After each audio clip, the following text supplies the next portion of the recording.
Welcome to Eternal Bonds. What can I get you? I'll just take a gentleman's drink and a Fairview podcast, please. Speaking on different topics, might be twisting us from dropping the truth first. Don't really give a fuck if you don't like it. Never flipping the script, telling it like it is. Might not see eye to eye, but the Fairview we gon' give. If you don't like someone's opinion, shit, it is what it is. A podcast is a podcast, it's gon' give what it give. Money is the rush, just getting there how we live. Morals and principles is how we raising our kids. Now let's do it big, yeah, B.I.G. If you hating on us, then you can suck the T.I.P. Forever my brothers, 3 letters, F.M.B. Forever my brothers, 3 letters, F.M.B.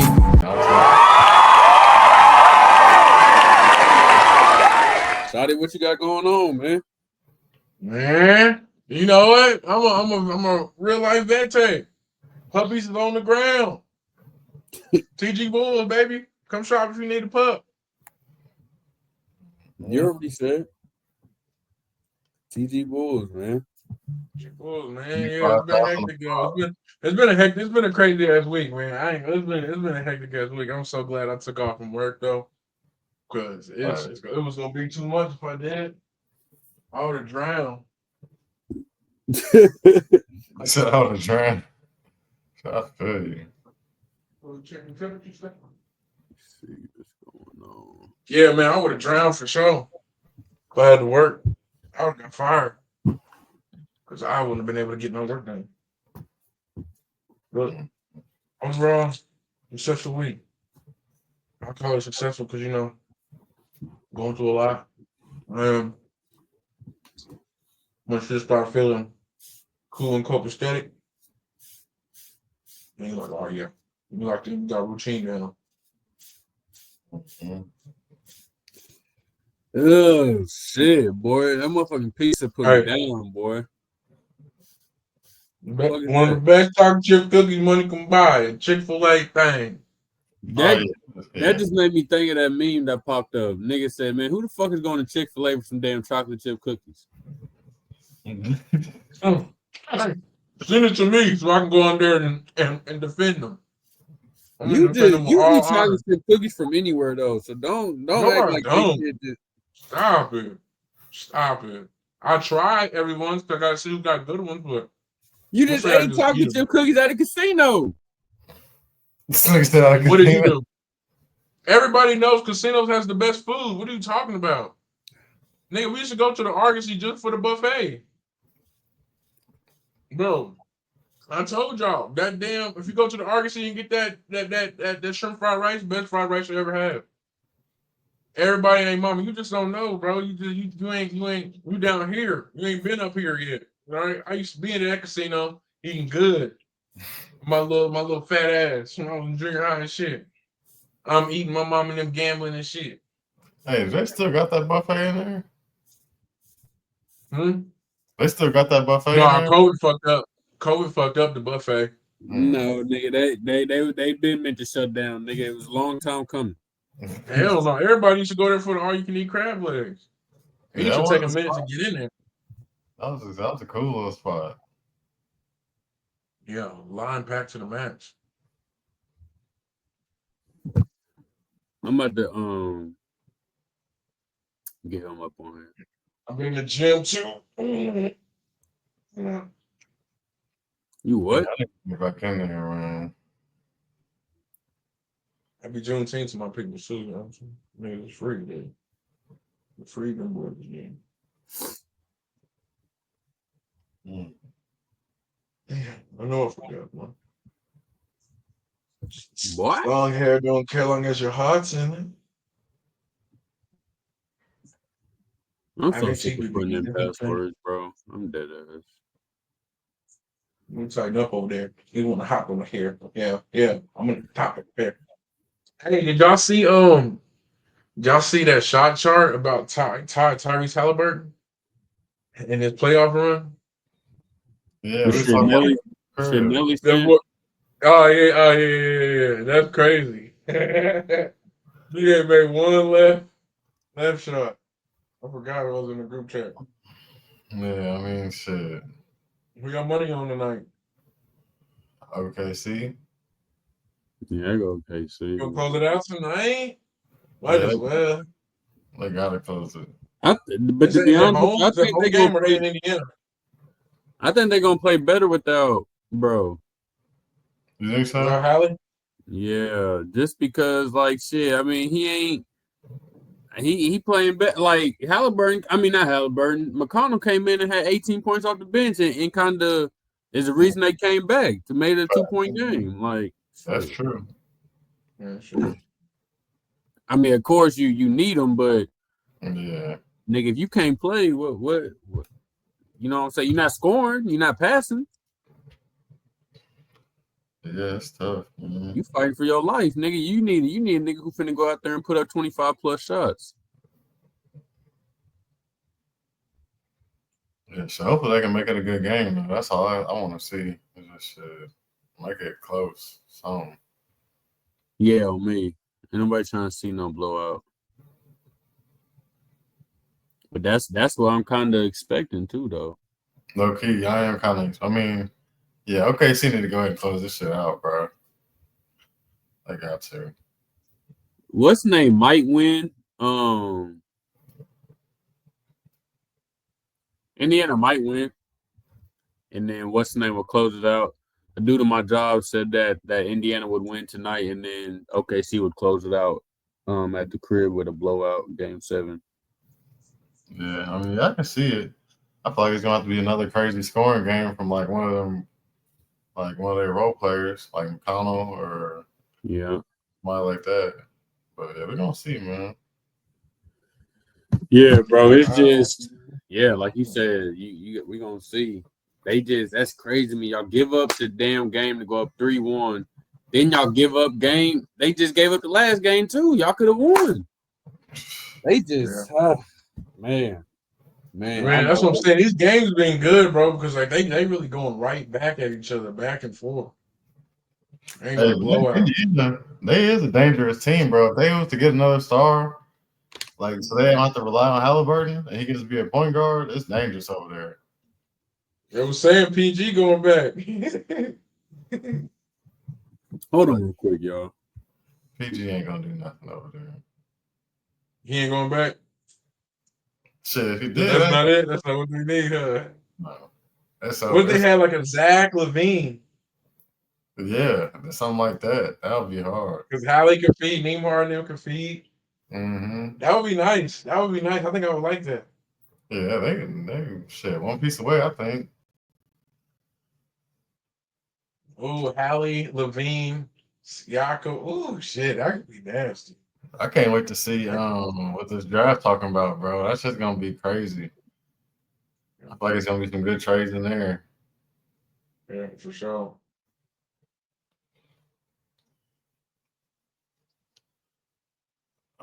Man, my nigga KD probably going to the Knicks. That's what we need. Man. Coming for a fucking chip.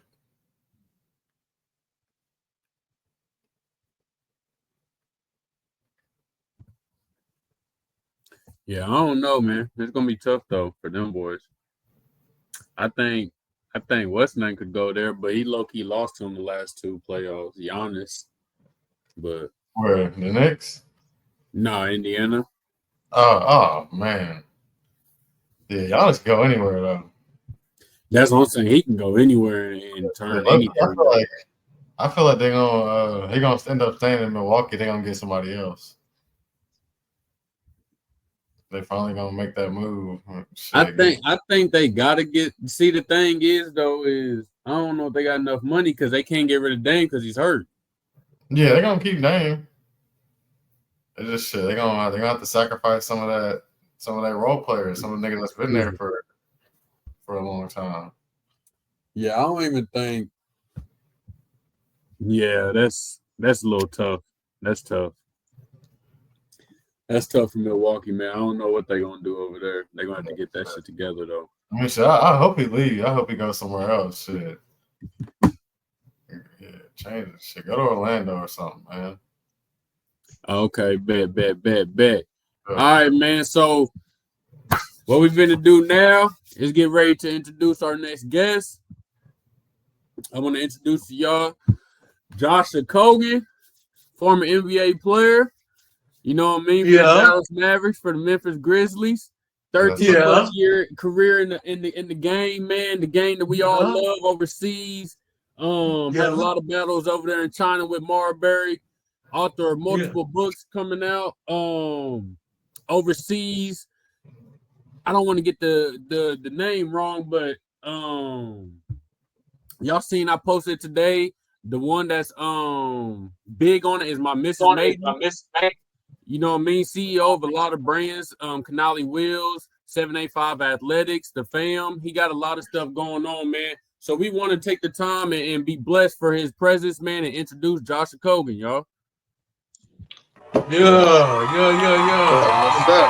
Welcome, brother. How you doing? Yeah, What's going on, boss man? Good. How you doing? What's happening, y'all? I can't call Good, him, man. At these games right now up here at Blue. Yeah. Okay. That's what's up. Yeah, that's what's up. Man. Happy Juneteenth, my brother. Yes, sir. Happy holidays, man. Yeah, man. Same to y'all. Hell yeah. So we gonna get it. We gonna get into this, man. I just want to kind of, you know what I mean, pick your brain a little bit. I know you at the games. You got some shit going on. I appreciate you taking the time. I just kind of want you to give our people the soil, man. Kind of let them know what life was like before the NBA. I know you started at Washington State and Cal State Fullerton. So kind of let them know how the transition was getting into the NBA, coming from like maybe a smaller school and getting those 10-day contracts. Yeah, so I first got my first contract with the Sacramento Kings to come into Summer League. And I was playing with Jimmy Fredette, Thomas Robinson, KU guy. And I played really well in Summer League. I think I averaged like 25. And then the next, I want to say week, Mark Cuban called me and asked if I wanted to come to camp with Dallas. After I went to camp with them, I got another job. Say what? I got another job in China. And when I came back from China, a big part of the groups I was with were my boys that were in college with me. So they kind of seen the way I played. They kind of saw the way I handle pressure and all that stuff. So when I got to the league and I started getting into them circles, they remembered how I played it when I was at them smaller schools. So that really helped me trying to get into the league and get different contracts. So I think a lot of my different boys that was in power positions in the league, that really helped me moving out from Washington State to Cal State Fullerton up to the Mavericks to the Grizzlies. Hell yeah. You done play with some greats, man, too. That's like that. It's crazy to like know you and know that you done been at that top level. You know what I'm saying? Just with the peers, you know, like those are your peers now, and like, yeah, that's crazy though. You come from Cal State, Washington State, straight to the league. You know what I mean? That's yeah. Well deserved too. I done seen it in person too, man. Yeah. Some of the craziest stories too, man. Like when I first got to the league, boy, like I did not like Vince Carter, man. Like he walked in, he wouldn't never say nothing to me. He was just kind of like, he'd always look around. I'm like, man, this league is for the birds, man. And finally it just took like one practice where I kind of went off. And then after that, man, it was all love. He turned into my big brother. Like everybody was cool. Sean Marion, everybody, man. It was like a fight or flight thing. Like if you're not a dog, if you're not out there to really show them that you about that life, then they gonna treat you like you nothing. You know what I'm saying? And it was one of the things where I was like, man, this league is crazy. I was so happy to see him. He was on my wall when I was a kid, everybody. And like never talked to me, never said nothing to me. And I'm like, man, this league stuff is crazy. But one practice I killed, and then that was it. They was ready to go. I low-key feel like, yeah, that feel like that's low-key the metro. That's the whole Kansas City way. Is like you get on from basketball. I low-key feel like that's how I got cool with you is Shad I remember I just came back from overseas and Shad was like, bro, we gotta go hoop. There's this dude who played like Bradley Beal. I call him Brad Beal. And I remember I came in and we were playing.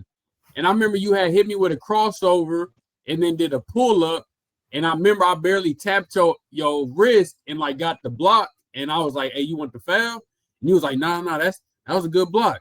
Boom, boom. And then after that, you kind of showed me some respect, and you know what I mean, and gradually turned into this, and you know what I'm saying, you was training me and whatnot. So yeah, I feel like basketball, if you just show that you know what I'm saying, you gonna go out there and compete and you know what I'm saying, give it your all. I feel like that gains a lot of respect, a lot of long-term or lifelong communication, you know what I mean? Like relationships, for real. Mm-hmm. That's a fact. You ain't lying. Hey, but before Shad and Kaylin ask you a couple questions, man, I just want you to I've been showing them videos of Lil Josiah, man. I want you to tell our viewers, man, what can we expect from your son, Josiah, in about a couple years? And me, I think he's gonna be #1 player, Man. in a way, man. Yeah. The main thing with him, man, is, you know, Run GMC, Mocan, everybody's all over us trying to get him to come to their team. Right now, he's with Coach Ace at Pivot Life, and they just got their sponsorship to go to Peace Jam. So we're going to let them go to Peace Jam, see if they can be sponsored and kind of keep their team together, because I like their team a lot. My boy's been with me in the locker room throughout my whole career. So he's kind of seen everything. He's seen all the pros. He's seen all the different levels. So I never really knew he was watching me the way he was. You know, I just thought he was my son in the locker room. He was in practice. But he's been watching me. And there's certain things I see in the game where I'm like, that wasn't something we ever worked on. That was just IQ. And he's already not, he's kind of like social awkward. He's not weird, but he don't talk. So he just observes a lot of stuff. So if he's watching you, he's seeing everything you're doing, and he's just kind of sizing you up. He's competitive. He's a dog, and that's the one thing that I love about him. And he's willing to work. So I never like to say anything crazy about his future, but as long as he keeps this attitude of wanting to be the best and he wants to work and get better, you're going to hear about him in the future, man. He gonna have a much better career than I did. That's what's up, man. That's what's up. Right there, bro. I didn't heard. I remember you used to work out with him when I first sent you up at the gym. I think it was Genesis then, or it might have been Health Ridge. Yeah. But yeah, he used to. Man,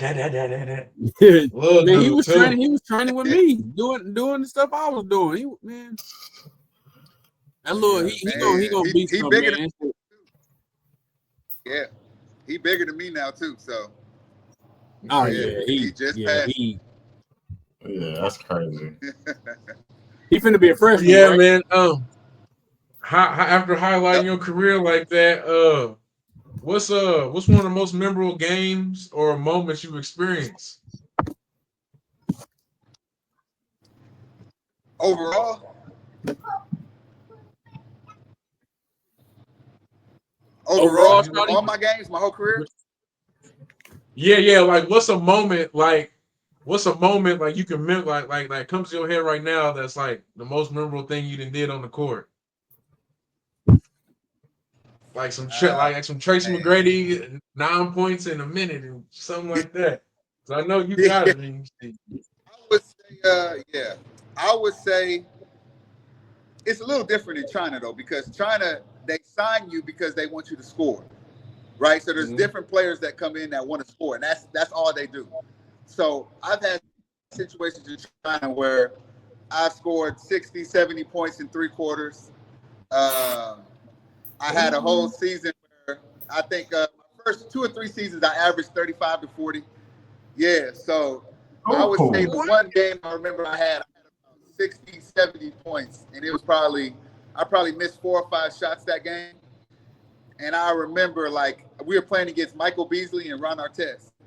And I remember, like, Beasley just kind of looking at me like, chill. And I was just like, I'm going to keep letting this thing go until I miss. And it was like middle of the 3rd quarter, and I'm like, man, and I ain't never shot like that. It was crazy. I was just throwing that boy it. Had them game sliders up. And it was crazy, man. And I would say not for not for like a crazy amount of points or anything, but I remember checking into my first game in the league, and I remember walking up, and you kind of have some videos out of it, and you see Vince Carter kind of lean over to me and say something. Basically, what he said was, "Do the same things you've been doing in practice," and he was just like, "Let everybody know what we know," and he was like, "Let the thing fly." And so that was like one of the most memorable moments I had actually coming into a game and having Vince Carter, a Hall of Famer, like telling me like, "Do what you do." Like, you know what I'm saying? Like that to me was crazy. I had a lot of other games where I scored big, but those two moments for me was it. Yeah, that's what's up, man. That's crazy. Hey, I promise, hey, I'd have been jumping out the gym if he told me some shit like that, just out of nowhere. There's a straight What? boost of confidence. I would have been like, yeah. Yes, sir. That's what's up, man. Hey, that's what I'm saying. I knew it was something crazy because, like I said, I didn't see him score in person. And it's something to watch, man. It's poetry in motion. I knew you had something wild. You when you watch him play, it's like it was so.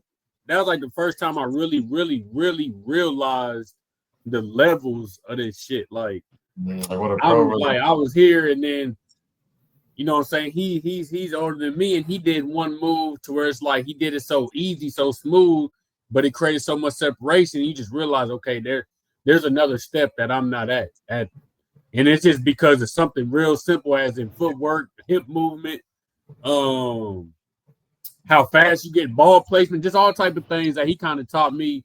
I remember when he first trained me, he put me through like a small workout. Real simple too, man. My motherfucking shoulder couldn't even move when I was got the air ball and shit.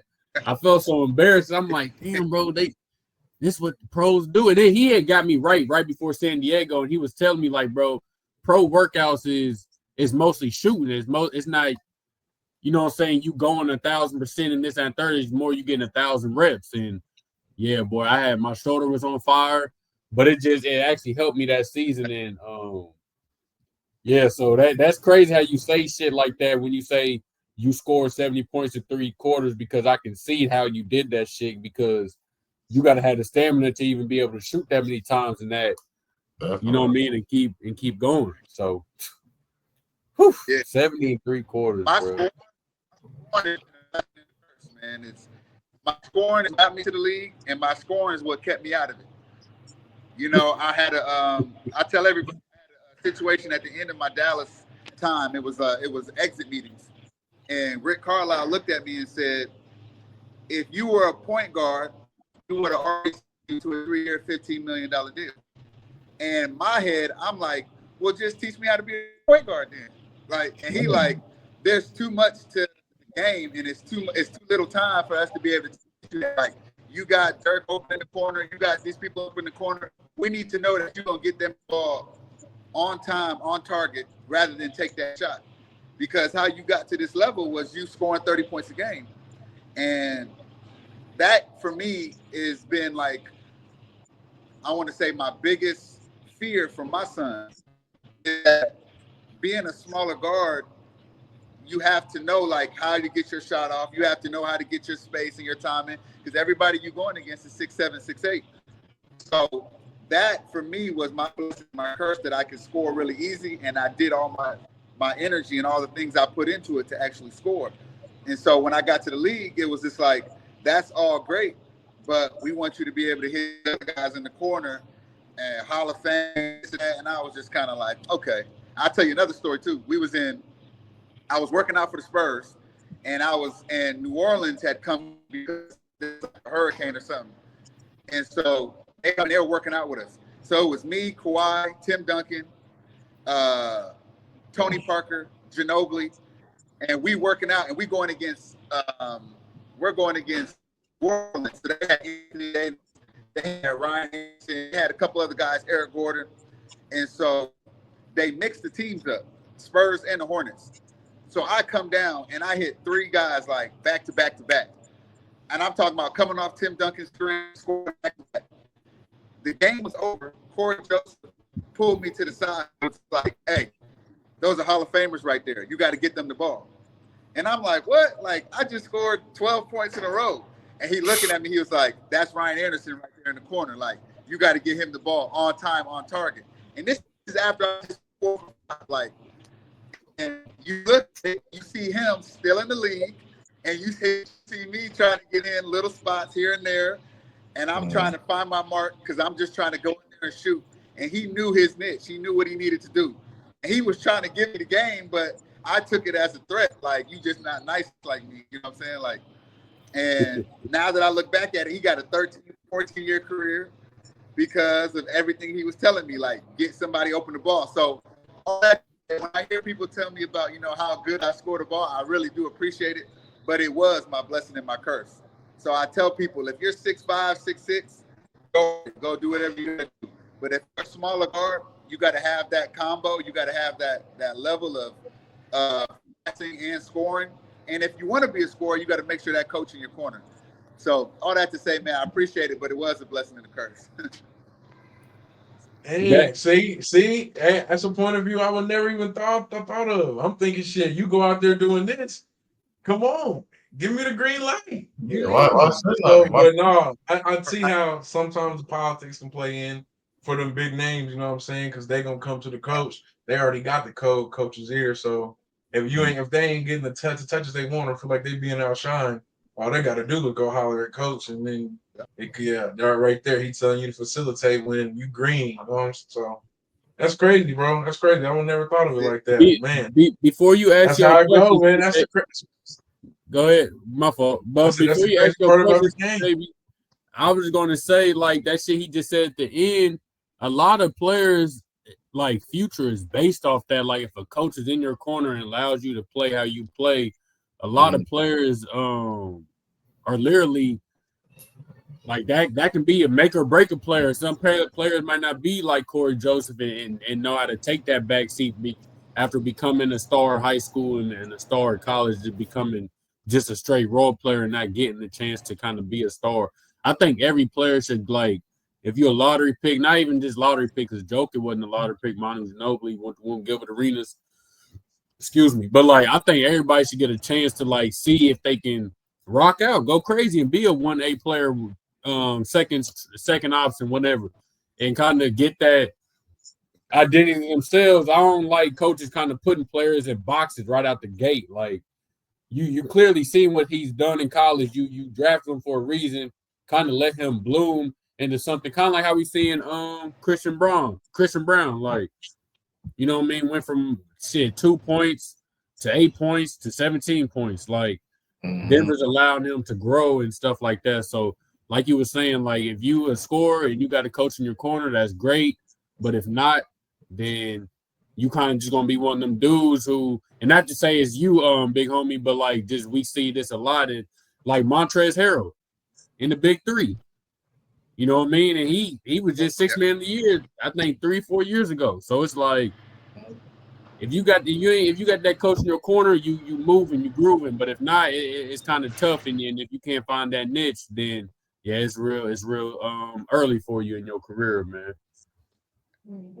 Yes, sir. But yeah, go ahead, see, baby. My fault. I just wanted to, you know what I mean, get that out there. No, you're good. I just wanted to ask you, bro. What was that feeling like when you knew your son was interested in basketball? You knew he was, you know, he wanted to be nice. How did that make you feel? Yeah,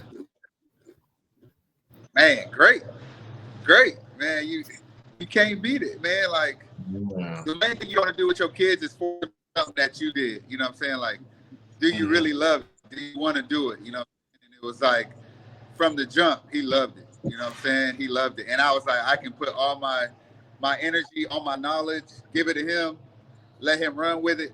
And I think it was crazy, man. And I love it. And I'm gonna keep loving it. I see, like, different fathers, you know, Jalen Brunson with his boy, or Rick Brunson with Jalen. You have all these different dads. I'm learning from Deion Sanders, all these different kids, you know what I'm saying? Like, and it goes for girls, for guys, everybody. Like, you can learn from everybody. So I love that he loves the game and he's actually competitive. He's fiery. It's great. He a beast, man. He played just like you. That's true. That's so dope. That's Really? man. Twing. I I love it. That's what's up, man. That's why I'm hoping I get that feeling too, man. And I know K-Lane, he hoping that too. That's why he asked, because he got a future star over there in whatever he do. I need it.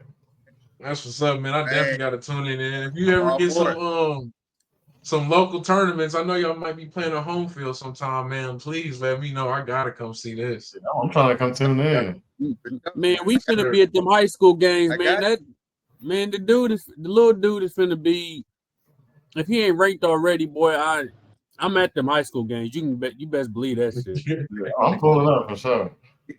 For sure, that's what we need. Yeah. Where's he going to school at, big homie? And with him, so right now, I'm not gonna let him play freshman year in high school. And the reason is he has played more games than I've played before I left to go to college.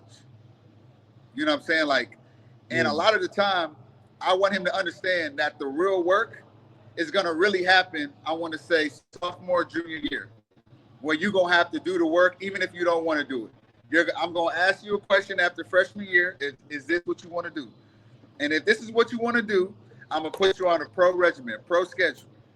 And most of the time, when I tell him, "Hey, let's go to the gym," he's asking me who's gonna be there, or he's like, it's not like he looks at it like a job.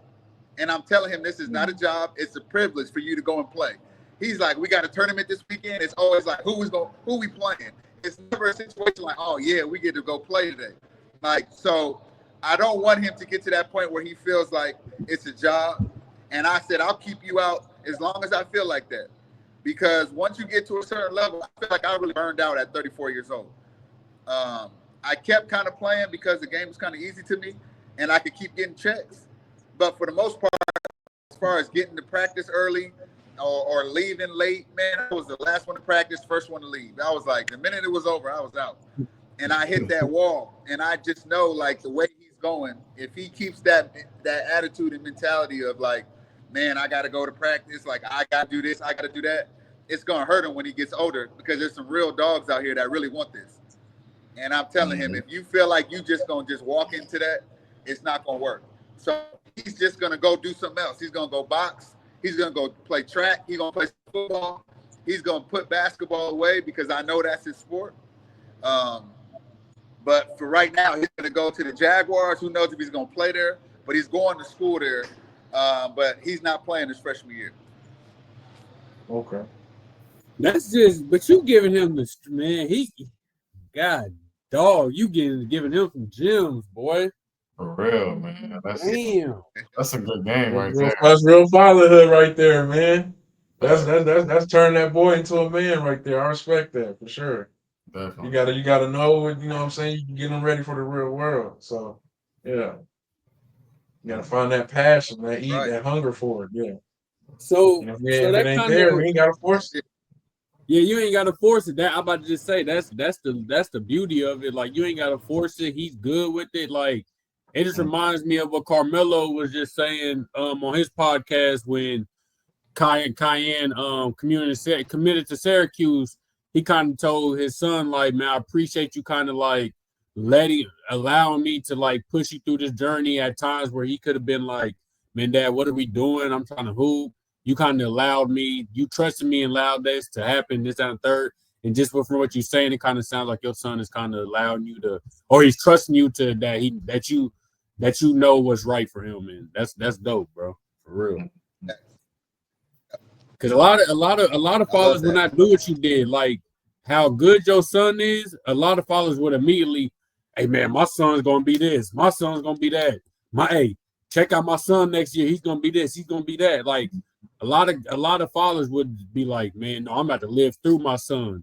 And the fact that you kind of like, all right, listen, if you with it, I'm with it. But we gonna make sure you with it. Because once we in it, we in it for life. And I respect that, man. Yeah. I fucks with that. Yeah, ain't no turning back. yeah. Once we in it, we in it. Right. Hey, but to piggyback off kind of what you just said, and your experience with the league, like you saying you're the last one in practice, first to leave. I was gonna ask you, how was the transition from like saying like, yo, it's time to hang it up, and just I'm about to just focus on being a dad and being there for my kids and doing what they want to do, kind of shape them. How was that transition? So one of my bros, his name is Horace Wormley, man, and he lived in LA, man. He was one of my mentors. And the first thing he said was, a lot of people retire from the game and they swear they gotta go do something else. They gotta go do something completely different than what they put their 10,000 hours into and what they actually love. And he was like, you see people get done playing basketball and then they start real estate companies, or they go and they lawn care service. Like, they ain't never did nothing like that before. They never did no classes like that before. And the big thing for him was, he was just like, do things that you love, that you would do anyways, right? So I was like, okay, I'm going to be training my kids, so I'm always going to be in the gym with them. So start a company training some kids. And most of the time, if you see me training, my kids are in the gym with them. So I'm training them. Other stuff is like, if I am doing the work in the company, I'm going to be an owner of it. I'm going to own it. But if I'm investing in something and I see somebody has I see their play, I see the way that they love their job and they got a good angle about stuff they're doing, then I'll invest money in it. I'll sit back. I'll let you do it. So that's kind of how I kind of started when I retired. I was like, I'm going to put money in different things that I enjoy doing that I would do anyways. So I put money into a sports agency, and it turns out now to be the #1 sports agency in the world for women's sports, called the FAM. I'm pretty sure we got over 40 girls in the WNBA now, college coaches.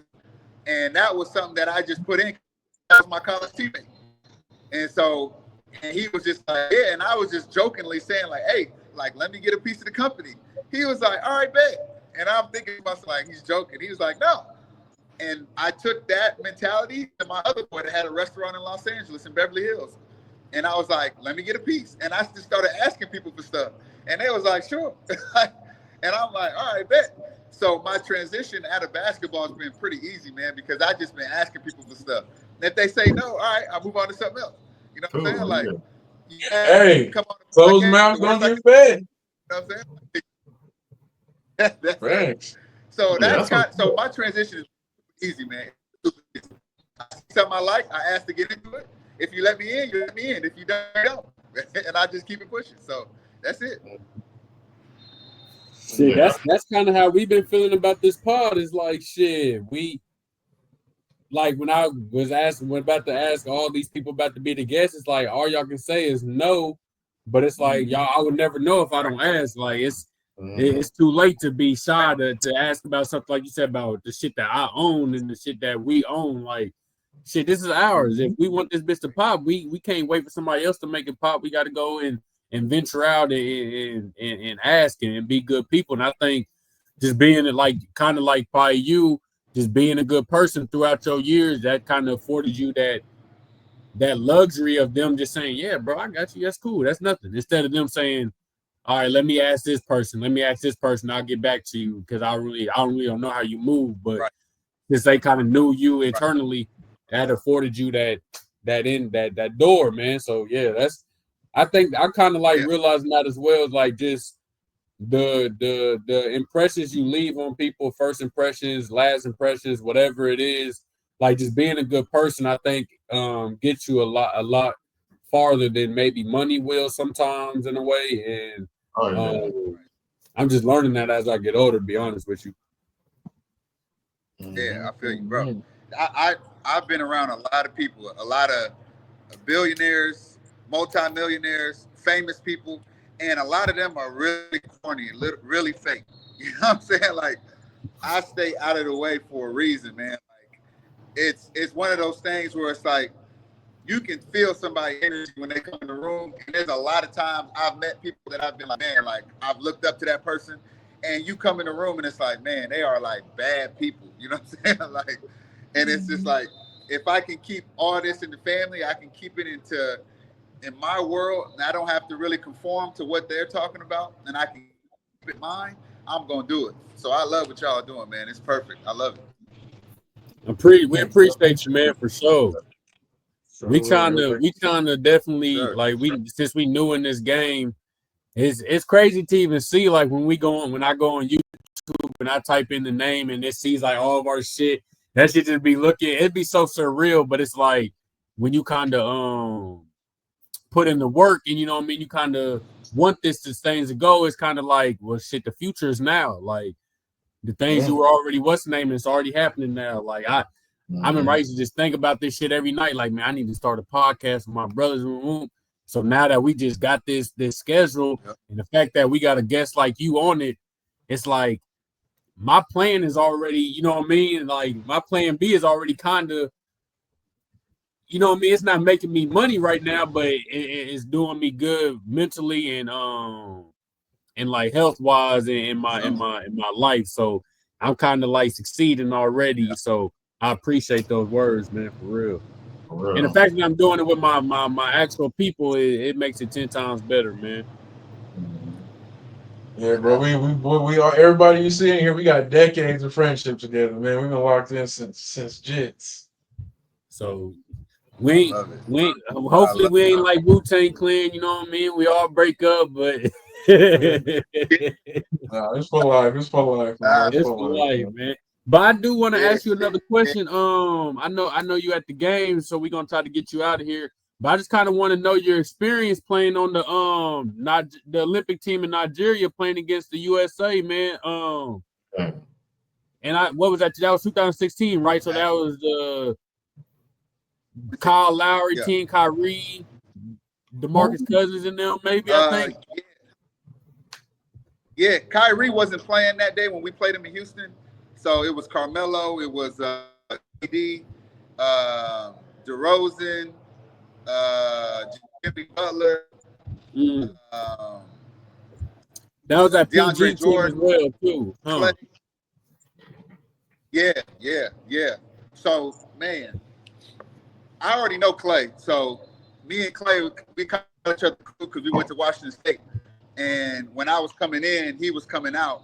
Or I was coming out, he was coming in when I decided to go to Fullerton. So me and him was kind of already kind of joking throughout the game.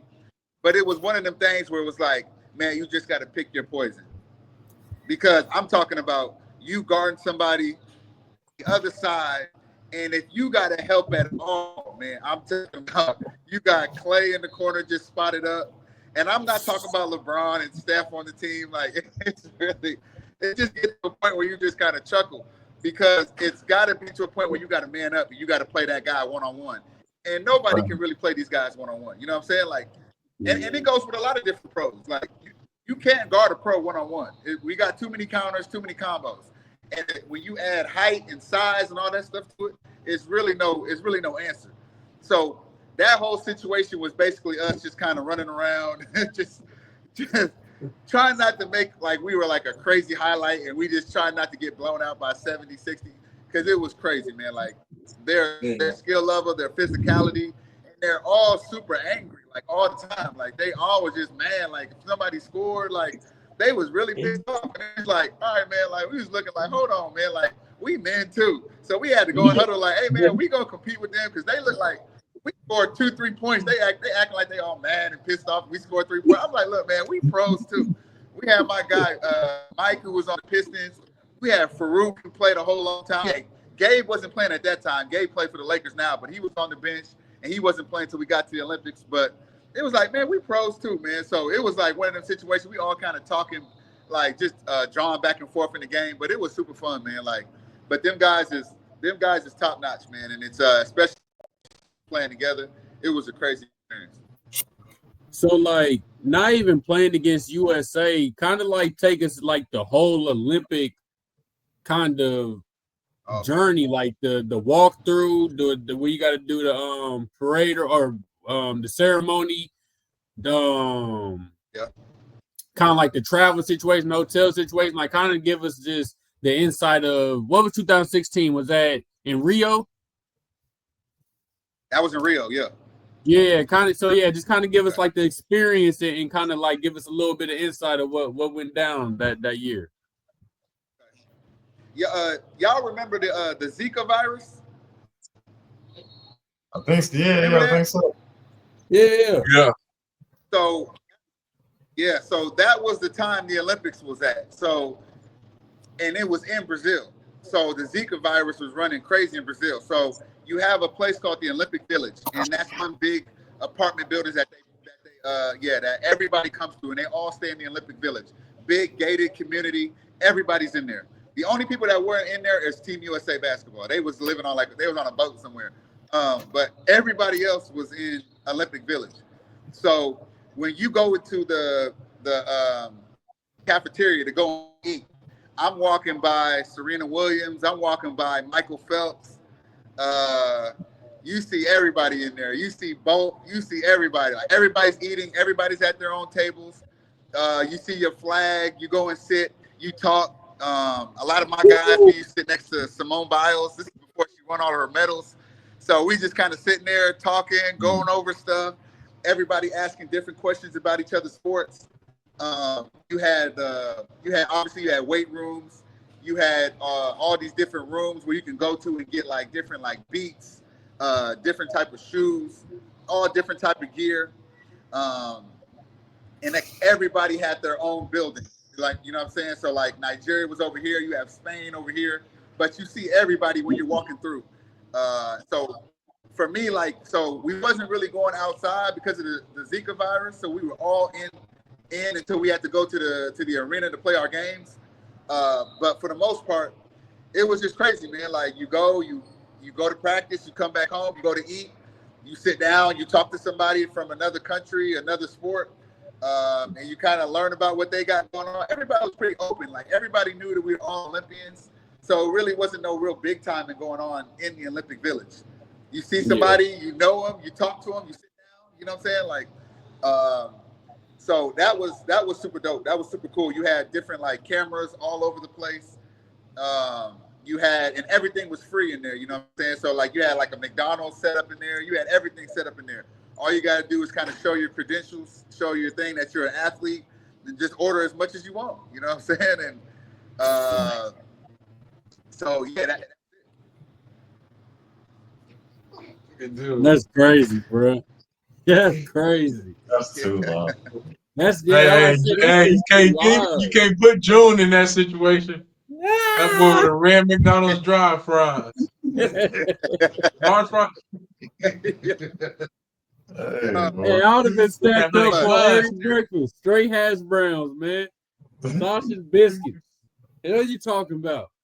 Order it. But no, that kind of like, that's what's up, man, because that kind of goes into my next question with like, I was going to say like the lifestyle of being in the NBA and just seeing somebody that you thought you would never see or somebody that you see on TV every day and he's just a regular person, or vice versa, like you said earlier, might be the corny dude.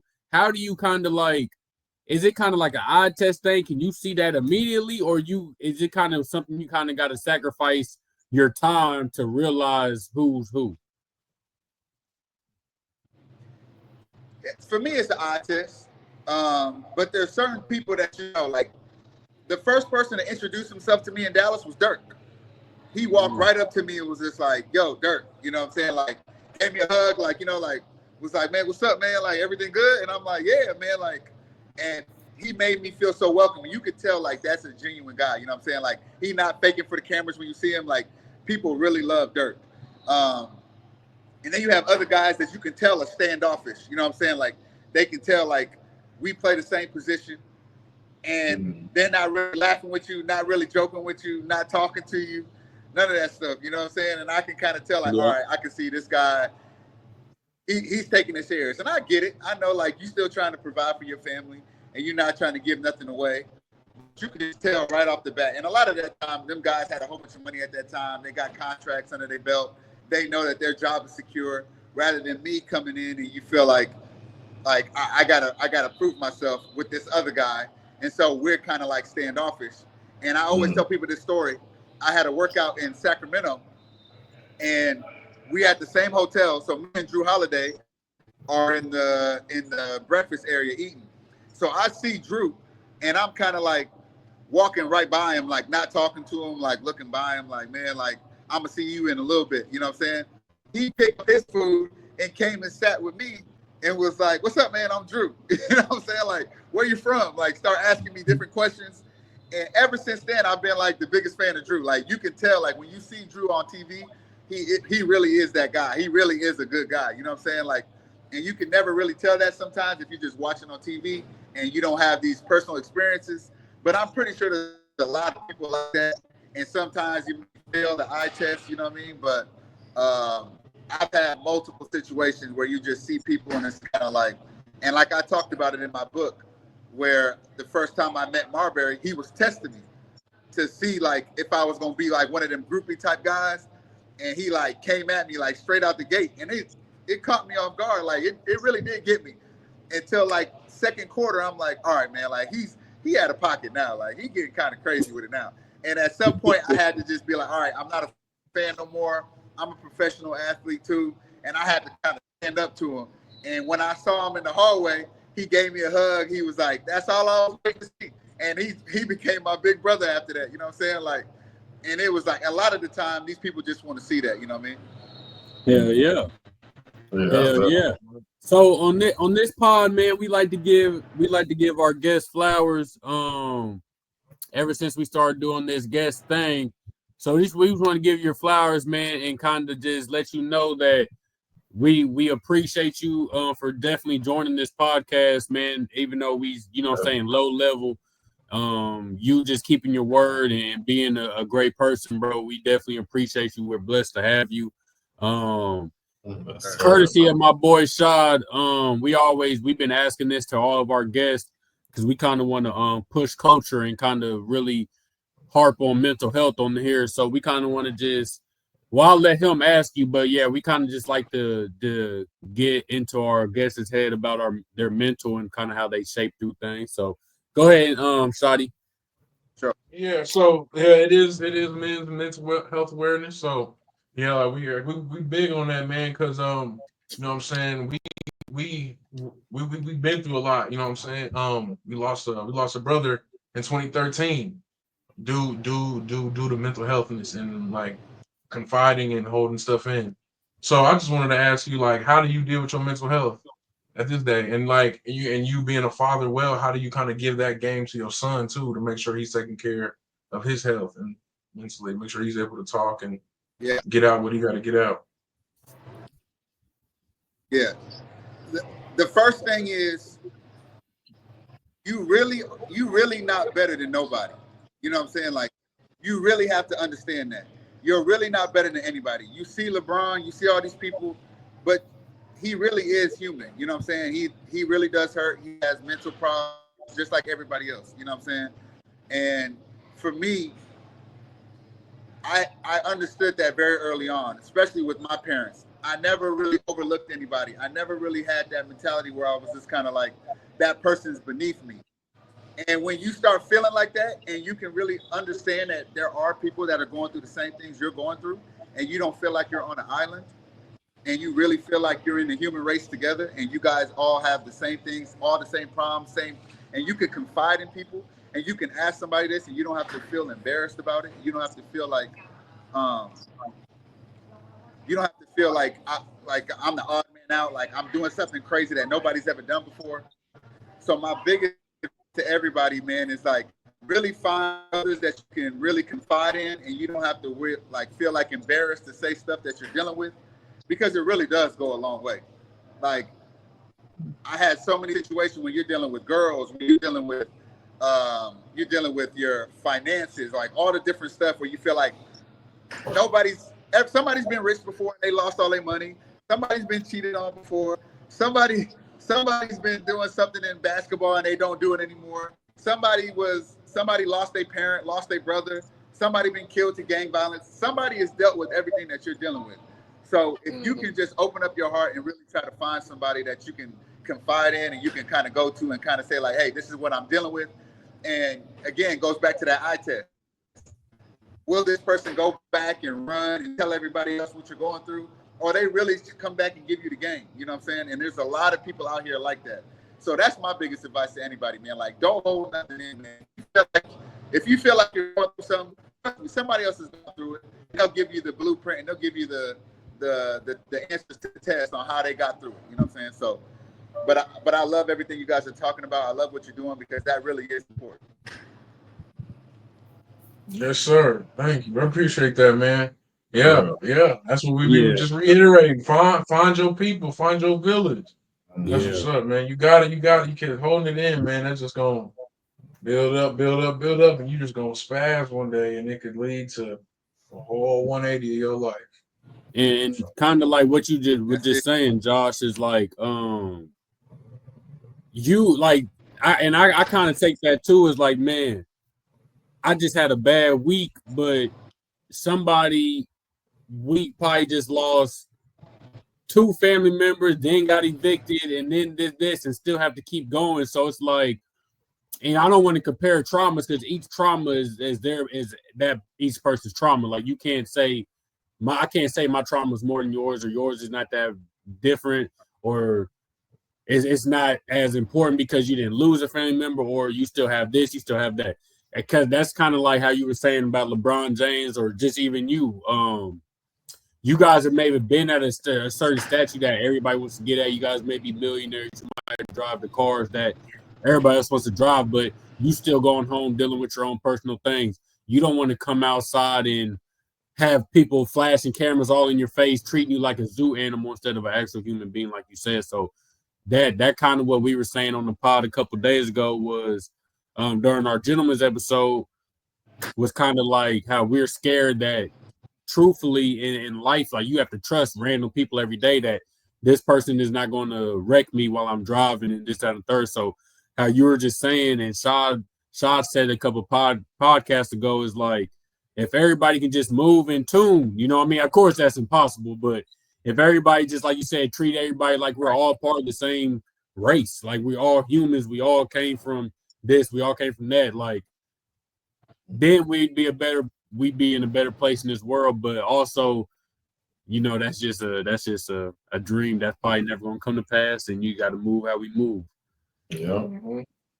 But yeah, I know you got to get ready to get up out of here, man. You got another question for him, baby?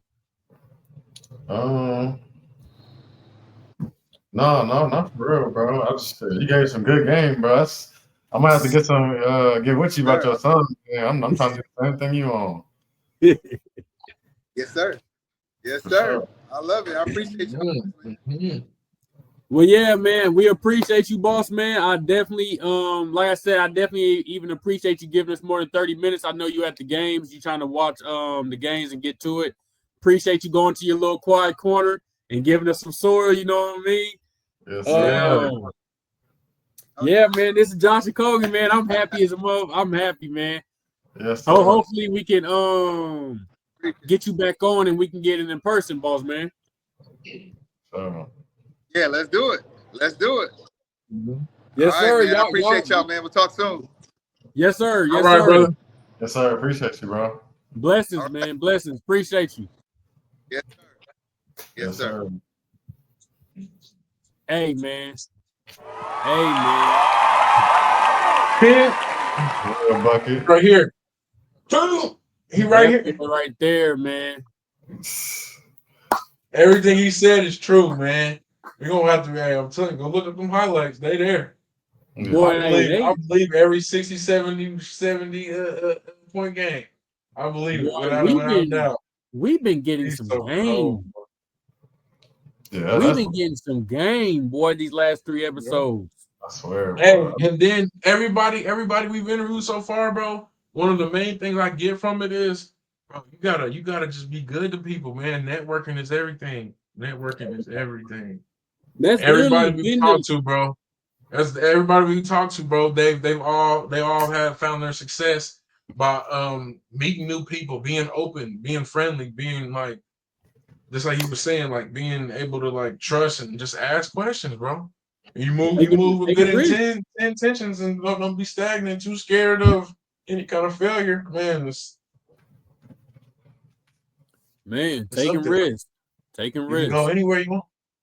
Nah, bro. Take a risk, take a chance, make a change, and break away. Hey, you remember that? Hey, no, that what? Yeah, I can't remember the chorus of it, but no, she was going hard on that motherfucker. He was going I hard. remember that, boy. I remember that, boy. Hold on, I think the game on. Check out my wrist. Check out my wrist. Dame Dollar, what's up, Rails? Why ain't you hop up in here? Game in here? You see, he was in the chat with the fire emojis. Oh shit! Hold on. Josh, man, I'm telling y'all, man. Yeah, that shit got me Anybody excited as fuck. I can't wait till we can get them back and we get this in-person shit back set up so they can see them again and probably stay for a little longer and shit. That shit lovely. Hey, when we go back in person too, man, we're gonna be having like I want to bring a little mini hoop in and shit. We're gonna have to have a little game with the mini hoop. Yeah, that's right. Question I'm really, bro. You know what's so crazy is like that bullshit that happened with this week. That was my camera money to get a new camera. Mm-hmm. Crazy, bro. But we definitely gonna get to it. Like when we get back in person, we gonna start implementing a lot of funny shit, a lot of games and shit, and we definitely gonna get to that. It's a bad motherfucker. It's the drink of the summer. I'm telling you It shit look like what's watered down. Pineapple dragon fruit lemonade, boy. Yeah, I need to go grab that, man. I don't know pineapple dragon fruit. What'd you say? Pineapple dragon fruit lemonade. Yeah, no. No, Chick-fil-A, they sell it by the gallon too. You can go get you a gallon. I didn't even get to tell y'all viewers, man, go check out Josh's books, man. He got 3 books now. One is Overseas Out of Pocket. The other book is called My Missus Made Me. And the other book is called An Athlete's Guide, Serving Christ in Sports and Life. All available on Amazon. You can definitely tap into those. I meant to tell him to kind of give us the story about those. So I want to apologize to him for that. Yeah, I had a couple questions for the book too. Yeah, I know. We might have to have him again because I know he had to go. Yeah, no, he told me before that he thought he was going to be able to get out the games, and he apologized for it, but he said he would still be able to come on. He would just have to go to a corner or not. So I definitely appreciate him for that, keeping his word. And even though the time didn't quite go as planned for him, he still found a way to kind of give us 45 plus minutes, man. So hey, I did look at this book. My Missus Made Me. That might be a good read, bro. I might have to grab that one. I ain't gonna lie. Yeah, no, I think the one he was telling me about before, I think I want to grab I think that's the one when he was talking about a lot of the Marbury stuff going against him overseas and stuff like that. Because I kind of want to, just from my perspective, I kind of want to tap into that. So yeah, he those are all 3 available on Amazon for y'all to go and get. He also has a lot of other shit, bro, and this is why I'm actually glad we started to do interviews, because I'm not really good at interviews and shit. So there's stuff I already missed. Like he got the brand business Wave ride share. They're like kind of like a damn kind of Uber Lyft type thing. You know what I mean? So he got a lot of shit going on that He's doing some things. Yeah, no, he even got some shit where he got some like real estate business where they go in there and like replace like kitchen counters and stuff like that. So he got some lot of shit going on, man, and I wish I could have got to more of it if he had more time to. But I think we got some good questions out of him, and he kind of gave us a lot of good game, good soil. So we'll double back and you know what I mean, get them for the next episode for sure. Yeah. Or next time we grab them, we'll get all the soil at that time, and by that time we'll be way bigger and way better. Yeah, right. I got some business questions for him. Shit. I'm backing him better. I had some questions for him, boy. I had some questions for him. I had some questions for him. I ain't even gonna give y'all my question because y'all probably trying to steal my question. I know how y'all get down, bro. Well, shit, to be honest with you, I'm still gonna ask him. I kind of wanted to ask him, like, how is it maintaining so many lanes of revenue and like business, like bank account wise, and you know what I mean. I kind of wanted to ask him that part, man. But Hey, with the time we had, I think we did good. I think we getting nice at this interview shit. Bro, for real. I'm kind of liking the interview ways. I kind of want to do it. I think the interviews would be better in person. We low-key might have to start taking trips to niggas, man. Okay. Interview there. what we gonna have to do? What we gotta do? Hey, matter of fact, hold on now. I just thought we can low-key do that. Let's say the next time we want to interview Jim or interview what's name or let's just use it as like, hey, we gonna take a trip and then we vlog day 1, day 2, and then the pod day. We'll do them and then we just come back home. That should be lit, man. That's just you know what I mean? But we can start doing that shit. I gotta go see B-Rex too. In the first place. Oh yeah, viewers, we Braxton, another one of our co-hosts, wanted to join, but he wasn't gonna be able to stay on. So you guys will probably catch him next episode for our Gentlemen's Volume 3. That's gonna be that one. Cause I'm trying to think about how we gonna do it. Yeah, I mean, so even if we can't do it in person, that'll be cool. Just it'll be cool. We'll get back in person one time. One time for one time. Yeah, I mean, regardless if we do it on here, that would be. It's still gonna be the same thing. I do like the in-person vibe though. It kind of just gives you a more professional, like mental, I guess, mental aspect of it. Indiana up 6. I don't know though. Oh me, we're gonna see. I definitely would like a game 7 of this. Okay, I do. I mean, I don't know. I'm just tired. I'm low-key tired of watching Indiana. Like the game's been good and everything, but it's just like I don't like the way they play, bro. Yeah, they've been. If they hot, they exciting as fuck. But at some point, I don't want to keep seeing too many comebacks. So it's like, god damn. I mean, like, That's what's exciting though. That shit ain't never over. I don't want to be like, damn, these niggas. yeah. I want some, shit, this nigga 2 points. That was 18. On me. And that's what they give you too. Yeah. That's exactly what the fuck they give you. They be running, boy. That's what I'm saying. The games, they be running. Like, they make me tired. Oh, they do. Yeah, they do run, motherfucker. They make me tired.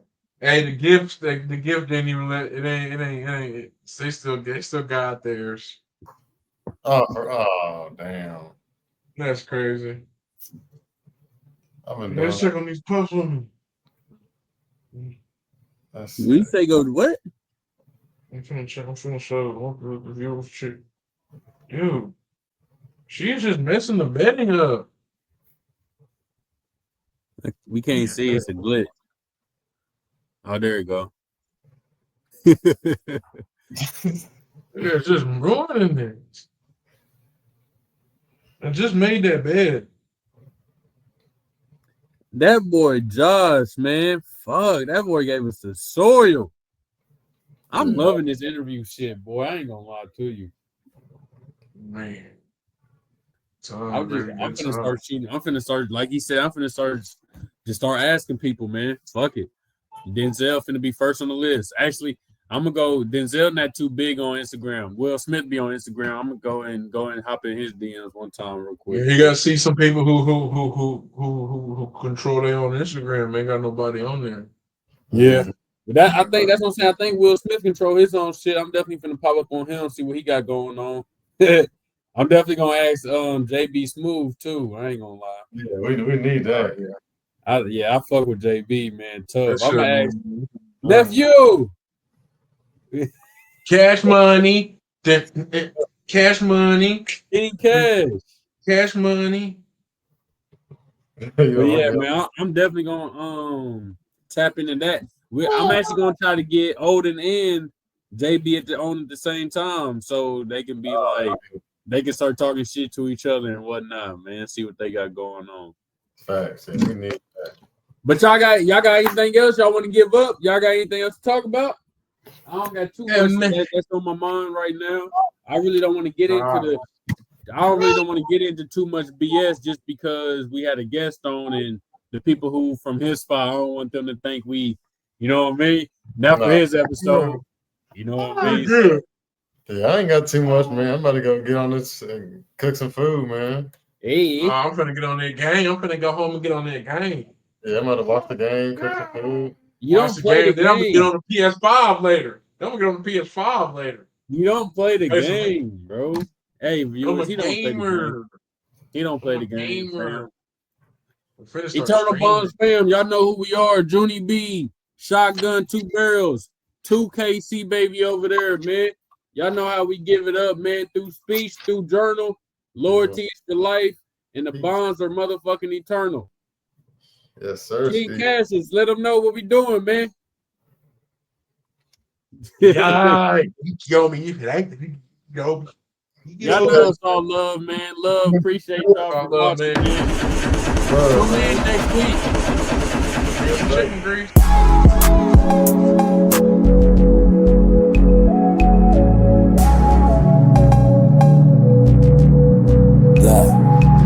Speaking on different topics, might be twisting us from dropping the truth first. Don't really give a fuck if you don't like it. Never flipping the script, telling it like it is. Might not see eye to eye, but the Fairview we gon' give. You don't like someone's opinion, shit, it is what it is. A podcast is a podcast, it's gon' give what it give.